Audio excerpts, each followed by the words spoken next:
এবার আমার তরকারিটা হয়ে গেছে। দেখুন এবার সামান্য পরিমাণে জল দিয়ে নামিয়ে নিই। কারা কারা হিঁচড় তরকারি খেতে ভালোবাসে চলে আসবে আমাদের বাড়িতে, হিঁচড় তরকারি খেয়ে দিয়ে চলে যাবে। তাই তো বন্ধুরা, অবশ্যই বলবেন কমেন্টে কারা হিঁচড় তরকারি খেতে ভালোবাসে। দেখুন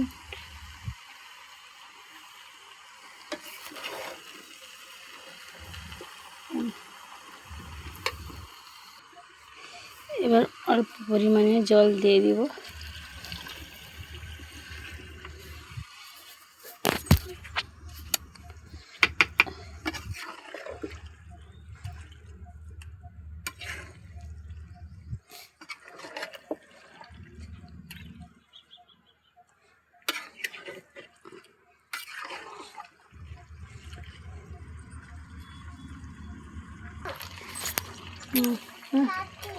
হ্যাঁ দেখুন বন্ধুরা, এবার তরকারি কমপ্লিট হয়ে গেছে। এবার আমি নিয়ে যাব।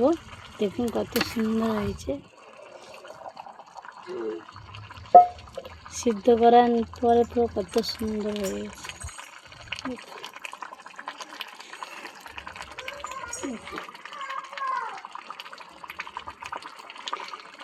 ঠিক আছে, অবশ্যই রান্নাটা কেমন লাগলো আপনারা অবশ্যই কমেন্টে জানাবেন। থ্যাংক ইউ, সবাইকে জানাই শুভ দুপুরবেলা।